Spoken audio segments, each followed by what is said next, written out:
What were you doing School daily? safety. I worked for the city of New York as a school police officer, making $723.26 every 2 weeks. And Ted said to us, MTV said, yeah, it's a go, but we only got $1,000 a week. And I was like, I'll take 500. Dre was like, I'll take 500 in addition to my 723. So this $500 a week. So you were still Still security, doing school safety for a long time because we only tape you on TV Raps one day a week. And then we went from that $500 a week, and it took off, and it was like the #1 rated show on the network. And we went and we got Rush Management, which is Russell Simmons and Leo Cohen. And Leo walked us in there, and he negotiated a deal. And I'll never forget that day because he told us to sit outside, and me and Dre sitting on the couch. And Leo comes out with this stoic look on his face. And the first thing in my mind is, Leo done fucked this whole shit up. We done lost our jobs. Thank God I'm still at school safety. I'm be all right. And he said, don't say nothing. We got in the elevator, went downstairs, we got in front of the building. And Leo said, you are the two luckiest motherfuckers in the world. I just got y'all $250,000 apiece. Just like that. Leora walked in, so Walked in, he knew how much they were charging per commercial. Advertising. He knew what we were making for the channel. Yeah. And he negotiated the right contract for us. What did you do that day? Damn, I went back home and told my moms. I was like, Ma, I'm making more money than you and Dad have ever made in your life. And the first thing I did was pay my mother's house off. You're good. You don't have to worry about paying no more mortgage. Just take care of the property taxes, and that's it. It's the first thing I did. What did she say to you? She cried, man. That's beautiful. She cried because my mom's comes from a super humble beginning in the South, you know? And her mom died when she was 7. So to have worked as hard as she worked, to have gone to night school, I remember that, to get her diploma when I was a kid, and for her kids to come up and do something like that and to be able to do that for her, it meant a lot to her. Yeah. Kudos, brother. Very interesting, you know what I'm saying, backstory to you. I know you've interviewed some of the best of the best. Is there a particular interview you may regret? No. I think I had some guy on that they forced on us that was some French rapper, but he was trash. It was a terrible interview. Yeah. But other than that, everything from Nana Cherry, I got something that I'm the most proud of now. Like what? James Brown, man. We had James on for a week. Bobby Brown, when he was on the top of the world, just sold 10 million. MTV couldn't get him to do nothing. Bobby was my man. He came and did You on TV Raps. And Bill Cosby, man. We had Bill on. Bill Cosby was retarded how that happened, Wow. bro. What was it like with him? Bill Cosby was in his office. This is what he tells me. He's in his office, and his daughter Erin was in there. She was watching You on TV Raps, and she was laughing at a character that I did. So he calls MTV looking for me. So they give me the number. They left it on my answer machine. Bill Cosby looking for you. Call the office. So I call the office back, and they give me the number. So you got to call Bill Cosby's office. So I was like, damn, I got to call Bill Cosby. And I remember when Eddie Murphy did his stand-up, and he was like, Bill Cosby only calls you for 2 reasons. Either he likes what you're doing, or he thinks you're destroying the culture, and he's going to read you on it. So now I'm scared. And I call, and I say, hi, this is Ed Lover, and somebody from Mr. Cosby's office called me. And they said, hold on.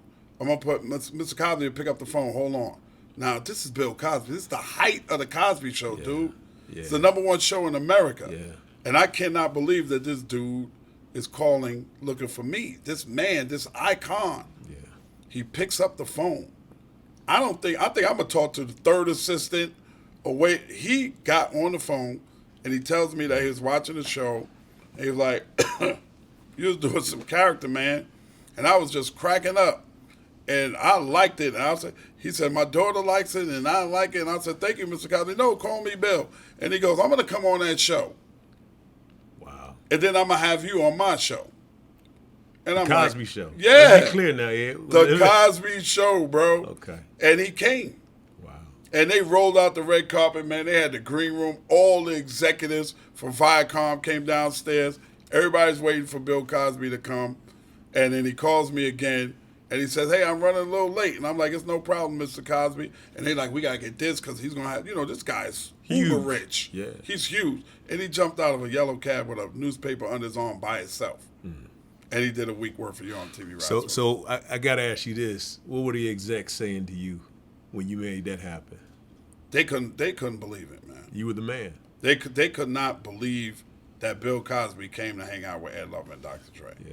And the funny thing is we were shooting, and everybody now is on the floor. Now, normally, there's a cameraman and a producer and another producer in the booth, handle everything. And he looks at me, he goes, is this usually what it look like when y'all doing this? I'm like, nah, it's just like me and Trey, T-Money, the cameraman, and my man right there. Yeah. He goes, wait a minute, stop rolling tape. Everybody get the fuck out of here. He threw everybody out. He's like, I'll come see y'all when we're finished because I want this to be the same way it's always been. Yeah. So he was, and then he did have me on the Cosby Show. Wow. Yeah, it was cool. How did that change your life, just being on the the Cosby Show? Yeah. My God, man, to be seen like that many people and that atmosphere at that time. Crazy. Yeah, that's huge. What was it like with James Brown? I was kicking it with him. Oh my God, the Godfather of Soul, the man whose music is the foundation of most great hip hop records. Has been sampled probably more than anybody else in the history of music, right? Especially that era in New York. Yeah.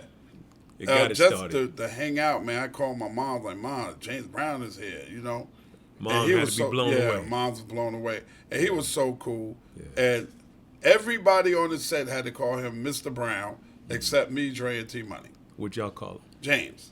He's like, you call me James. I said, my first name is James. You James? I'm James too. And he was talking, and I was like, I don't know what the hell James Brown talking about, but this is cool, man. Yeah. It was a dream come true. That's crazy. What's one of your most unforgettable encounters with a celebrity? I know you mentioned James Brown, obviously, Bill Cosby, but James Brown, Bill Cosby. But outside of hip hop, it would have to be Robert De Niro. What was that like?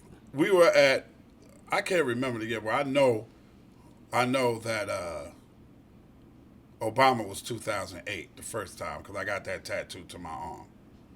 But the year Bill Clinton won, MTV throws an inaugural ball for Bill Clinton in D.C. And we go to the ball, and standing there is Robert De Niro and Martin Scorsese. Now, I am a huge fan of Martin Scorsese's work and Robert De Niro. So I wait.